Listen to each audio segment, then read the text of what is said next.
Hey guys, welcome back to the three-part series, special edition of Tech Talk called What's Inside, where we're looking at what is inside an electric skateboard that actually makes it go, what gives it its magic. So in part one, we covered the lithium batteries. That's the power source. That's just the raw power that's making the thing go. In part two, we talked about the PCB, the controller, which is the brains, which kind of, uses that and actually does something smart with it. And in part three, we're going to be talking about our drive systems. Okay, so for drive systems, here at Adam Electric, we actually do both. This is kind of a controversial thing.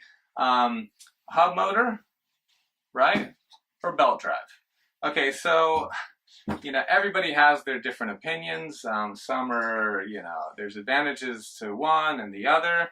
The reason we do both is because we like to give people choices, okay? We give people a range of price choices, but we also give them a range of componentry choices just to make sure you get what you want. But what I'm here to do today is just kind of explain some of the advantages and disadvantages of both so you can make a more educated decision and make sure you get the right board for you. So the first thing to note is that in both of these systems, we're talking about a brushless DC motor, and you'll hear that said BLDC. A lot of times there's all types of abbreviations, but both of these motors are brushless, okay? And pretty much, I would say any reputable electric skate company is using brushless motors. Now, I wouldn't even really mention that, but now actually in the relentless push down in pricing, you see some of the kind of real cheap guys going back to old technology, which is actually brushed motors. This is an example of a brushed motor out of an old electric screw gun. And basically brushed motors, the advantage to them, super cheap, just kind of cheap and nasty, old technology, but they wear out. The brushes actually kind of wear out over time, and they're not very efficient. So if you see something that's not doesn't say brushless, you might want to ask, is it brushless? Because it is more expensive, but it's worth investing in that better, newer technology. And these guys, I won't go too much into what an actual kind of brushless versus the brush motor is, but suffice to say, the brush motors, let's see if I got that P. The brush motors actually have kind of physical brushes that make the connection, and when they spin, those things wear down and they're not very efficient. So we don't want to talk about that. What we do want to talk about is brushless motors. Now the reason they're a little bit more expensive is because they take smarter componentry to run them. The brushless motors do their current actuation on a physical kind of brush circuit. Not even a circuit, it's just a physical mechanism. Brushless motors take some kind of smart electronics. That's what we covered in part two. So both of these are brushless, really efficient motors. From there, we're just looking at, basically hub motor versus belt drive. Now, just so you can kind of understand what's going on inside, I've taken one of our hub drives and just I can kind of show you in here what's going on inside the actual motor. Okay, so there's two parts to a motor, and as I talk about these, this is true for any type of brushless motor, whether it's belt drive or hub drive. The only difference between the two really comes after the motor itself. And what you do, are you actually just driving the wheel directly as you are in a hub drive, or are you using a belt to get gearing to then drive, a wheel pulley and ultimately your wheel. So it's more of like a gearing type of thing. But as far as brushless DC motors go, you have two main components. One is your stator, okay, meaning that's basically the part that stays still. It stays stationary, at least in the brushless. And you'll see a bunch of kind of coils around there. That's what where the current flows through. Now this is not This is not magnetized, okay? So if you go around, this is just a hunk of steel, okay? As opposed to the rotor, that's the other component. So you got your stator, you got your rotor.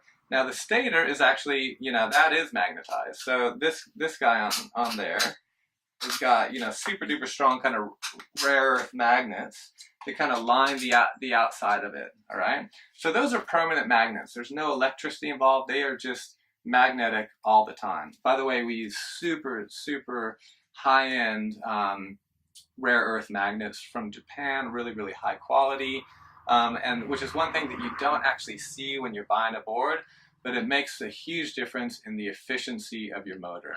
Same thing with the copper that we use, just kind of a little selling point there.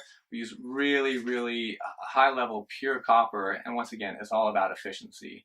Durability, of course, but also efficiency.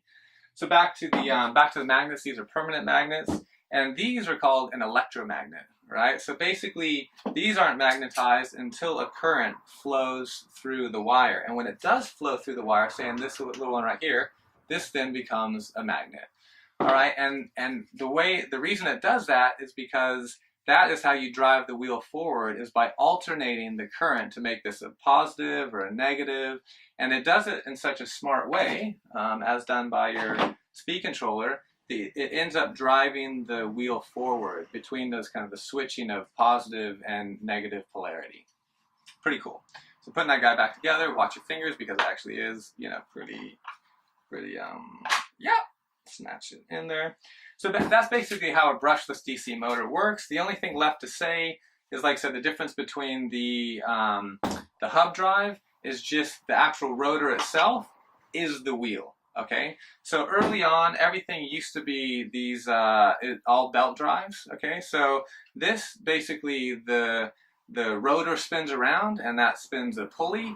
The pulley is attached to a belt.